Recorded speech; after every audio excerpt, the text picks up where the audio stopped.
আজকে আমি ডিম মালাই করব। তার জন্য ডিমগুলো ছাড়িয়ে নিয়েছি। ডিমগুলো একটু অল্প অল্প করে কেটে নেব। ডিম মালাইয়ের জন্য এই পেস্টটা আমি তৈরি করেছি।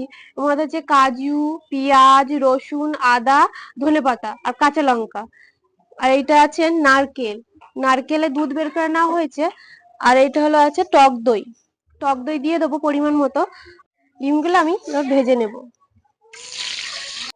কড়ার মধ্যে দিয়ে দেবো গরম মশলা, দিয়ে দেবো জিরে। মশলা করে করে রেখেছিলাম পেস্ট, সেটা আমি দিয়ে দিলাম। দিয়ে দেবো হলুদ, সামান্য নুন আর জল দিয়ে দিলাম। এবার ফ্যাটানো টক দই 2 চামচ। একটু দেবো গুঁড়ো লঙ্কা, ডিমগুলো দিয়ে দিলাম।